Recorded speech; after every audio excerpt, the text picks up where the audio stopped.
தாவேக தலைவர் விஜய் அவர்கள் 13ஆம் தேதி சுற்றுப்பயணம் மேற்கொள்ள போகிறாரு. இந்த சுற்றுப்பயணம் பார்த்தீங்கன்னா 102 நாட்கள் நடக்க இருப்பதாக தகவல் வெளியாகி இருக்குது. இது ஒரு நாளைக்கு 2 மாவட்டங்கள் மீதும் நடைபெற இருக்கிறது.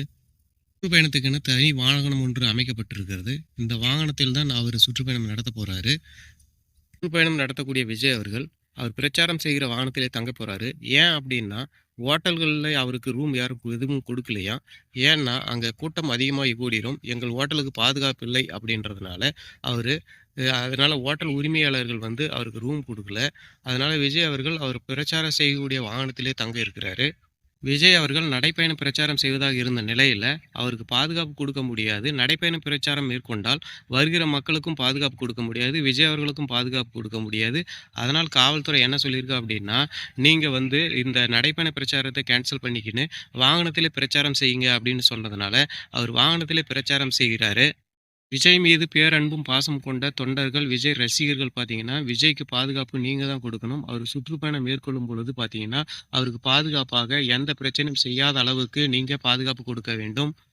ஏன் சொல்கிறோம் அப்படின்னா, மாநாட்டில் பார்த்தீங்கன்னா, அந்த பாதுகாப்பையும் மீறி அவர் மீது கொண்ட அன்பு, பாசம் கொண்ட ரசிகர்கள் பார்த்தீங்கன்னா, அவர்கிட்ட வர்றதுனால அது பல சிக்கலை ஏற்படுத்துது. அவர் மேலே எஃப்ஐஆர் போடும் அளவுக்கு போயிடுச்சு. அதனால் இந்த டைம் என்ன பண்ணுங்க அப்படின்னா, சுற்றுப்பயணம் மேற்கொள்ளும்போது பார்த்தீங்கன்னா, அவருக்கு பாதுகாப்பு நீங்கள் தான் கொடுக்கணும்.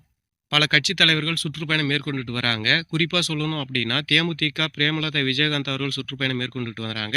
அதே போல் நம்ம எதிர்க்கட்சி தலைவர் எடப்பாடி பழனிசாமி அவர்கள் சுற்றுப்பயணம் மேற்கொண்டுட்டு வராங்க. இந்த பிரேமலதா விஜயகாந்த் அவர்கள் சுற்றுப்பயணம் மேற்கொள்ளும் பொழுது பார்த்தீங்கன்னா, என்ன சொல்லியிருக்காங்க அப்படின்னா, எங்களுக்கு வர கூட்டம் பார்த்தீங்கன்னா, தானாக வருகிற கூட்டம், காசு கொடுத்து யாரையும் நான் கூட்டிகிட்டு வரதில்ல. ஆனால் எடப்பாடி பழனிசாமி அவர்கள் கூடிய கூட்டம் பார்த்தீங்கன்னா, காசு கொடுத்து கூட்டிகிட்டு வராங்க அப்படின்னு சொல்லியிருக்காங்க.